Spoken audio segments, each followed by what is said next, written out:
الحمد لله ثم الحمد لله.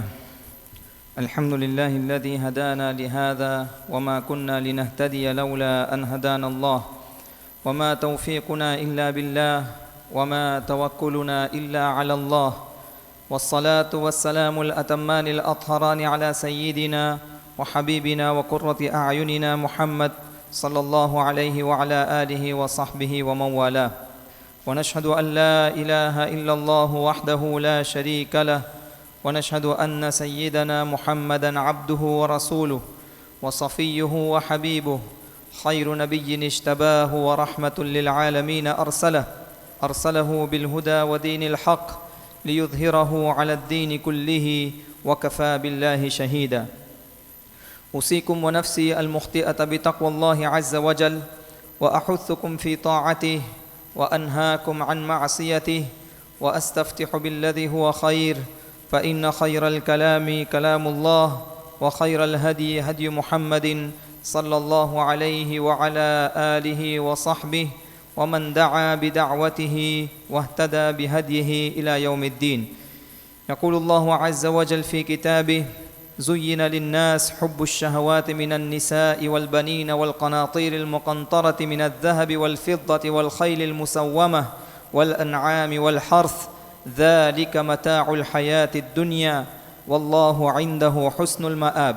قل أنبئكم بخير من ذلكم للذين اتقوا عند ربهم جنات تجري من تحتها الأنهار خالدين فيها وأزواج مطهرة ورضوان من الله والله بصير بالعباد. وقال النبي صلى الله تعالى عليه وسلم: ما الدنيا في الآخرة إلا مثل ما يجعل أحدكم إصبعه في اليم فلينظر بما يرجع. صدق الله العظيم وصدق رسوله النبي الكريم ونحن على ذلك لمن الشاهدين والشاكرين والحمد لله رب العالمين. Las bendiciones y las bondades que Allah subhanahu wa ta'ala nos concede son realmente una oportunidad y un medio por el cual cada uno de nosotros podemos adquirir la complacencia de Allah subhanahu wa ta'ala y la eternidad placentera. El cambio de año o de mes o de día realmente es una oportunidad, porque muchos que viven en los años pasados y fallecen en el año anterior no llegan a tener esa oportunidad. Los que fallecen en el mes anterior no llegan a tener la oportunidad de un mes más en su vida. Al igual en el caso del día, el fallecido de ayer no tuvo la oportunidad de presenciar hoy y tener la oportunidad de aprovechar el día de hoy. Por lo tanto, el surgimiento de un año y el cambio de un año es una oportunidad para que cada siervo de Allah subhanahu wa ta'ala aproveche con esa oportunidad y por el cambio del año cambie su vida. Queridos hermanos, si un nuevo año, por un lado, agrega un año en nuestras vidas, por otro lado, está cortando un año de nuestro viaje hacia la eternidad y hacia la tumba. Al igual que el día disminuye al mes y el mes disminuye al año, esta sucesión de días, meses y años está disminuyendo de nuestras vidas, está cortando el tiempo de nuestras vidas y nos está acercando más a la muerte y a la eternidad. Es a partir de nuestro surgimiento en este mundo, a partir de que el hombre surge y sale del vientre de su madre, empieza su viaje hacia la eternidad. Queridos hermanos, el ser humano, ¿cómo se define? Por lo general se define como una estructura compuesta por un alma y carne. El alma es un asunto de Allah subhanahu wa ta'ala. En cambio, carne, huesos es lo que es visible y lo que se observa. Sin embargo, si le preguntamos a nuestros ancestros, a los sahaba, a los tabi'in, compañeros del profeta sallallahu ta'ala alayhi wa sallam, ¿cómo se puede definir el ser humano? Ellos lo definen de otra manera, no de la manera que generalmente se define, carne y alma. Ellos lo definen de otra manera. Hasan Basri, rahmatullahi alayhi, define al ser humano con las siguientes palabras: Yabna Adam, innama anta ayyam, kullama dhahaba yawmun, dhahaba ba'duk. Dice Hasan Basri, rahmatullahi alayhi, oh hombre, oh ser humano, tú eres un paquete compuesto por días contados. Mientras pasa un día, se está pasando una parte de tu vida. Mientras pasa un mes, se está pasando una parte de tu vida. Mientras pasa un año, se pasó una gran parte de tu vida. Por lo tanto, Umar bin Abdul Aziz, uno de los califas, estrellas de la historia del Islam, dice: Yabna Adam, innamal ayyam ta'malu fik wa tasbiquk, fasbiqha wa'mal fiha. Oh hijo de Adán, los días están trabajando en ti. ¿En qué sentido están trabajando los días en nosotros? Nos están deteriorando. Había cabellos y pelos negros, se están blanqueando, están apareciendo las canas en los cabellos, se está debilitando el cuerpo. El hombre que en un tiempo podía subir escaleras ya no lo puede hacer, podía correr, ya no puede correr. Dolor en el cuerpo, debilidad en el cuerpo, ese es el trabajo que está haciendo el tiempo en ti, los meses y los años en ti. Por lo tanto, Umar bin Abdul Aziz dice que también tú tienes que trabajar. Fasbiqha, alcánzalo y apresúrate y trabaja antes que ellos trabajen en ti y te debiliten. El profeta alayhi salatu wassalam, por lo tanto, nos dice que la vida que estamos viviendo es un pasajero, es un momento pasajero, es una vida pasajera. Y en un pasaje y en un viaje el viajero no se enfoca en sembrar, no se enfoca en abundar durante el viaje, sino que se enfoca en abundar la vida de su residencia. Se le preguntó al profeta sallallahu alaihi wasallam que quiénes son los mejores seres humanos. El profeta alaihi salatu wasallam respondió: aquellos que tienen los mejores modales. Y luego se le preguntó al profeta alaihi salatu wasallam quiénes son los más inteligentes. El profeta alaihi salatu wasalam le responde a sus compañeros: "Aksaruhum lil mauti dhikran wa ma ba'dahu isti'dadan". Los más inteligentes son los que más se recuerdan de la muerte y los que más se preparan para la eternidad. Y luego el profeta dice: "Ulaika al-aqyas". Realmente los inteligentes son aquellos que se preparan para la vida eterna. Una persona que está viajando y está en un país de viaje, supongamos que Colombia, Costa Rica o cualquier país vecino está viajando, si se le pregunta: ¿a dónde quieres establecer tu residencia? ¿En el lugar de viaje o en el lugar donde vives permanente? Va a responder en el lugar que vive permanente, porque ahí es donde le corresponde vivir. En cuanto al lugar de viaje, se confina y él se conforma con lo que tiene, porque al final sabe que es pasajero y no es para siempre. De igual forma, queridos hermanos, nuestra vida verdadera es la vida que viene después de la muerte. Y en cuanto a la vida mundana que estamos viviendo, simplemente es un viaje y es una escala. Por lo tanto, empezando este año, el Sagrado Corán nos indica 3 clases de personas en cuanto al esfuerzo para esta vida o para la vida eterna. Y nos podemos ubicar y podemos autoevaluarnos y nosotros podemos confirmar en qué clase de personas estamos ubicados. El primer grupo de personas que nos señala el Sagrado Corán son aquellos cuyos objetivos principales son los intereses de la vida material, de la vida mundana. Es el objetivo principal de ellos, intereses mundanos, y completamente le dan la espalda a la eternidad. Allah subhanahu wa ta'ala nos señala a este grupo de personas: Innal ladhina la yarjuna liqa'ana. Aquellos que no piensan y no están conscientes de comparecer al frente de mí. Waradu bil hayatid dunya. Están complacidos de los materiales del mundo. Watma'annu biha. Y están satisfechos. Walladhina hum an ayatina ghafilun. Y se olvidan de mis signos que los dirigen hacia la eternidad. Ulaika ma'wahumun nar bima kanu yaksibun. El destino final de este grupo de personas cuyo enfoque completo es en la vida mundana es el abismo y es el infierno. Ulaika ma'wahumun nar bima kanu yaksibun.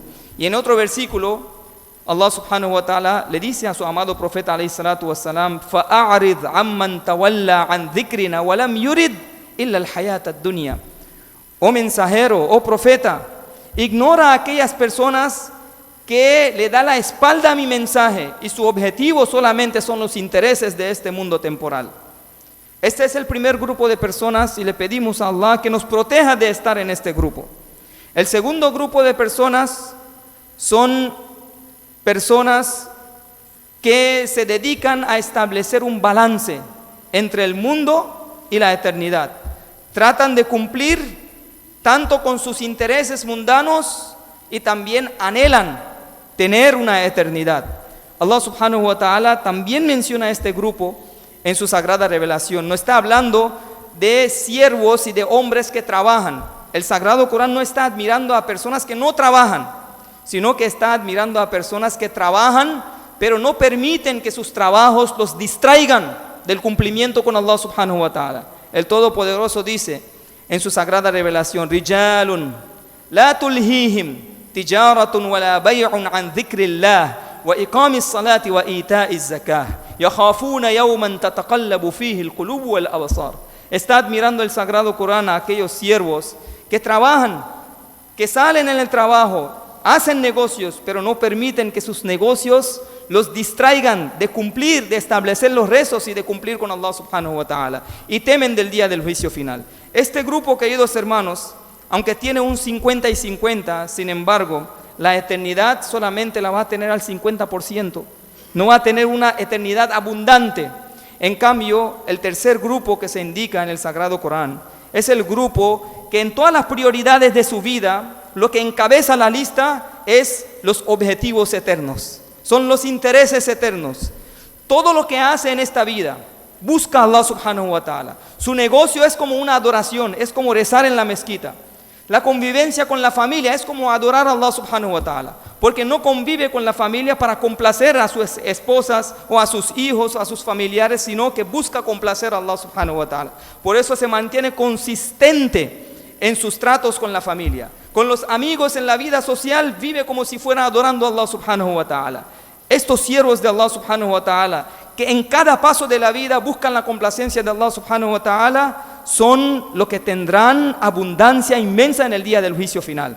Allah subhanahu wa ta'ala menciona a este grupo también en su sagrada revelación en la historia de Qarún. Cuando Qarún se alzó por los bienes, las riquezas que tenía, innama utituhu ala ilmin indi, empezó a decir que todo lo que yo tengo es por mi conocimiento, por mis talentos. Entonces el pueblo de Qarún se dirigió hacia él y lo aconsejó y le dijo: wabtaghi fima ataka Allahu ad-dar al-akhirah. Busca la eternidad placentera de todo lo que Allah subhanahu wa ta'ala te ha concedido. Y luego se le dice: wala tansa nasibaka min ad-dunya. Pero no te olvides de tus necesidades y oficios de la vida. Cuando un padre le dice a su hijo que tráeme tal cosa, y al final le dice: pero no te olvides de tal cosa también. Entonces la última palabra que le dijo es algo secundario. Lo más importante es lo primero que dijo. Esa es la forma y el término que utiliza el Sagrado Corán. Ibtaghi fima ataka Allah ad-dar al-akhirah. Todo lo que hagas, busca la eternidad, busca lo tuyo para que lo tengas propio y de manera eterna. Wala tansa nasibaka min ad-dunya. Y también te dedicas al oficio y a las necesidades del mundo porque vives en este mundo. Queridos hermanos, este es el nivel más alto que el Sagrado Corán menciona sobre las tres clases. Nosotros no podemos autoevaluar cuánto le dedicamos a la eternidad y cuánto le dedicamos a la vida mundana. Queridos hermanos, nuestra mezquita se abunda solamente los viernes. Parece que nuestra relación con nuestras mezquitas es solamente para el Jumu'ah. Si el Jumu'ah no hubiera estado como una obligación a este nivel, nuestras mezquitas hubieran estado completamente vacías. Hay siervos de Allah subhanahu wa ta'ala cuyos corazones están apegados a las mezquitas de forma semanal. Hay otros que tienen sus corazones con las mezquitas de forma semanal, diariamente, y hay otros que cada momento su corazón está pegado a la mezquita. ¿Acaso no escuchamos el dicho del profeta alayhi salatu wassalam sobre aquel siervo que tendrá un honor VIP en el día del juicio final? ¿Quién es ese siervo? Rajulun qalbuhu mu'allaqun bil masajid. Aquel siervo de Allah subhanahu wa ta'ala cuyo corazón siempre estuvo apegado con la mezquita. Queridos hermanos, si todo nuestro esfuerzo y el 75% del esfuerzo lo estamos dedicando a la tierra y al mundo, ¿qué esperamos de Allah subhanahu wa ta'ala que nos dé una abundancia en la eternidad? Cada uno trabaja por lo que espera. Si esperamos una eternidad inmensa, a ese nivel deberíamos de trabajar por la eternidad. Y un relato del profeta sallallahu ta'ala alayhi wa sallam muy importante que lo tenemos que tomar en cuenta. Nosotros no estamos viviendo lejos de la mezquita. ¿Cuánto tiempo nos toma para nosotros ir a la mezquita? En pasos, en minutos podemos ir a la mezquita. Un dicho del profeta alayhi salatu wassalam, nuestro amado profeta alayhi salam, vemos que en su vida, antes de establecer su propia casa, el profeta estableció una mezquita y nos dio el mensaje que antes de tu propia residencia, primero establece una mezquita. Primero establece un oratorio antes de establecer tu propia casa. Lo hizo el profeta cuando emigró hacia Madina Munawwara. El profeta alayhi salatu wassalam nos dice: Man sami'a an-nida'a falam ya'tihi fala salata lah. El profeta alayhi salatu wassalam en un relato auténtico dice: el que escucha el adán de la mezquita y no participa en la mezquita, fala salata lah, su rezo es inválido. Esta es la terminología literal del profeta alayhi salatu wassalam. Fala salata lah. Nosotros vemos que los eruditos nos explicaron que si una persona tiene la capacidad de ir en la mezquita y reza en la casa, el rezo se va a cumplir, obligación, pero ganancia cero. No tendrá ninguna ganancia en rezar en la casa. El profeta nos enseñó, nos obligó. No vemos en los últimos días del profeta alayhi salatu wassalam, estaba enfermo, ni siquiera se podía parar. Llamó a 2 sahaba y les dijo: levántenme, y apoyando a ellos, el profeta fue a la mezquita a rezar. Y yo no tengo ninguna inconveniencia, no hay enfermedad, no hay inseguridad, y estoy abandonando y dándole la espalda al llamado de Allah subhanahu wa ta'ala. ¿Qué espero que Allah subhanahu wa ta'ala me recompense?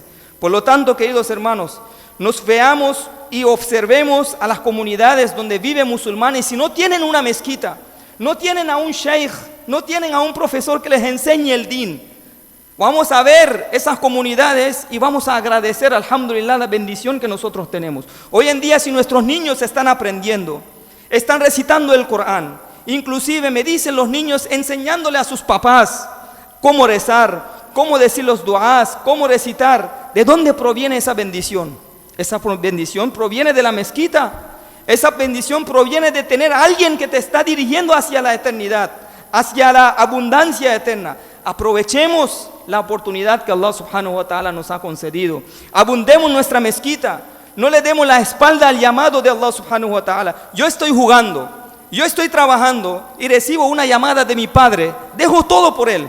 Y si estoy recibiendo una llamada de Allah y no estoy respondiendo, ¿qué valor yo le doy a Allah subhanahu wa ta'ala? Parece que mis padres tienen más valor que Dios.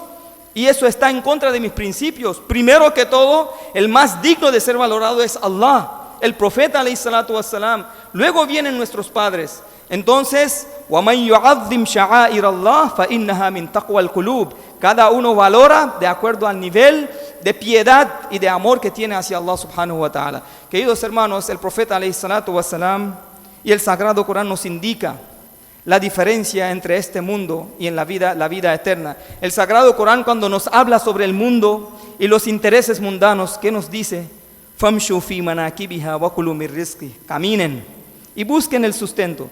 Pero cuando el Sagrado Corán nos habla sobre la eternidad, nos dice: corran, huyan, fafirru ila Allah, fas'au ila dhikrillah, fastabiqul khairat, sari'u ila maghfiratin min rabbikum. Y si mi trato en este aspecto es que en la vida mundana estoy corriendo y para la eternidad estoy caminando, no estoy basado en los principios del Sagrado Corán. El profeta alayhi salatu wassalam nos dice: mad dunya fil akhirah illa mislu ma yaj'alu ahadukum isba'ahu fil yam falyanzur bima yarji'. Nos da la comparación entre la vida mundana y la eternidad. El profeta nos dice: la comparación de esta vida con la eternidad es como una persona ponga sus dedos en el mar y lo saque. Sale una gota de agua en el mar. Esa gota de agua que está viendo en los dedos son los 100 años que uno vive en este mundo. En cambio, la eternidad es el mar. Entonces, si un siervo está haciendo todo el esfuerzo por la gota de agua que tiene en el dedo y no está enfocándose en el mar, realmente es una gran perdición. Khusran mubin, queridos hermanos. Por lo tanto, un nuevo año es una nueva oportunidad. Aprovechemos de esta oportunidad y de los 3 grupos que nos indica el Sagrado Corán, seamos entre el tercer grupo. Man kana yuridu harsa al-akhirah nazid lahu fi harsi, wa man kana yuridu harsa ad-dunya nu'tihi minha wa ma lahu fil akhirati min nasib. Si trabajas para la eternidad, Allah la va a multiplicar y te va a conceder la abundancia. Si trabajas para la vida mundana, al final lo vas a adquirir, pero te vas a ir con las manos vacías. Le pedimos a Allah subhanahu wa ta'ala que nos dé la oportunidad de trabajar para la eternidad, y el ejemplo simple y sencillo para nosotros inspirarnos es la resistencia de nuestros hermanos de Gaza, nuestros hermanos de Palestina. Sin tener nada, cumplen con Allah subhanahu wa ta'ala. Nosotros teniendo todo y sin que nos haga falta algo, vivimos como necesitados, no agradecemos a Allah subhanahu wa ta'ala. Se estaba diciendo en las estadísticas que es un lugar y es un pueblo que no va a resistir ni 3 días, pasaron 90 días. ¿De dónde viene esta resistencia? ¿De dónde viene esa firmeza? Esa firmeza viene del nivel de fe que Allah subhanahu wa ta'ala le ha concedido a esos hermanos. Y hemos visto que líderes fallecen y fueron martirizados. Las madres, en vez de llorar por sus hijos, le piden a Allah subhanahu wa ta'ala: oh Allah, acepta el martirio de mi hijo. Se sienten orgullosas de ver mártires a sus hijos y pidiéndole a Allah subhanahu wa ta'ala la bendición. ¿Acaso escuchamos de algún inocente, algún civil, reclamando o levantando la voz en contra de ese esfuerzo que se está haciendo? A ninguno. Todos le están pidiendo a Allah: oh Allah, manténlos firme, y el objetivo por el cual tú nos has escogido y seleccionado a nosotros, Tahrirul Aqsa, que lleguemos a ese objetivo. Queridos hermanos, esta firmeza y esta consistencia es un mensaje para todos nosotros. Se está trabajando para la eternidad. Lo mínimo que nosotros podemos hacer es que trabajemos en contra del yo interno. Trabajemos en contra del primer enemigo que tenemos, las tentaciones, y cumplamos con Allah subhanahu wa ta'ala. Le pedimos a Allah subhanahu wa ta'ala que nos dé la oportunidad de trabajar para la eternidad, que no permita a Allah subhanahu wa ta'ala que seamos vencidos por el nafs, por las tentaciones, por el yo interno. Que Allah subhanahu wa ta'ala nos proteja de los susurros del shaitán, de los susurros del nafs, y que nos conceda tanto con el éxito de esta vida como con el éxito de la vida eterna. Wa akhiru da'wana alhamdulillahi rabbil alamin. Qulu qawli hadha astaghfirullah li wa lakum wa li sa'iril muslimina fastaghfiruhu innahu huwal ghafurur rahim. Alhamdulillahi wahdahu wassalatu wassalamu ala man la nabiyya ba'dahu, amma ba'd. فأعوذ بالله من الشيطان الرجيم. بسم الله الرحمن الرحيم. يا أيها الذين آمنوا اتقوا الله حق تقاته ولا تموتن إلا وأنتم مسلمون. إن الله وملائكته يصلون على النبي يا أيها الذين آمنوا صلوا عليه وسلموا تسليما. اللهم صل وسلم وبارك على سيدنا مولانا محمد وعلى آله وأصحابه أجمعين. اللهم ربنا آتنا في الدنيا حسنة وفي الآخرة حسنة وقنا عذاب النار. ربنا تقبل منا إنك أنت السميع العليم. ربنا لا تزغ قلوبنا بعد إذ هديتنا وهب لنا من لدنك رحمة إنك أنت الوهاب. اللهم أعنا على تلاوة القرآن وذكرك وشكرك وحسن عبادتك. اللهم انصر المسلمين في كل مكان. اللهم انصر إخواننا في فلسطين. اللهم ثبتهم. اللهم سدد رميتهم. اللهم اشف مرضاهم وداوي جرحاهم وتقبل شهداءهم يا أرحم الراحمين. اللهم لا تحرمنا أجرهم. اللهم لا تؤاخذنا بقعودنا يا أرحم الراحمين. اللهم منزل الكتاب ومجري السحاب وهازم الأحزاب اهزم أعداءك وأعداء المسلمين وانصرنا عليهم يا أرحم الراحمين. اللهم اشف مرضانا وارحم موتانا يا أرحم الراحمين. اللهم اغفر لحينا وميتنا وشاهدنا وغائبنا وصغيرنا وكبيرنا وذكرنا وأنثانا. اللهم من أحييته منا فأحيه على الإسلام ومن توفيته منا فتوفه على الإيمان. وصلى الله على سيدنا مولانا محمد وعلى آله وأصحابه أجمعين. وأقيموا الصلاة.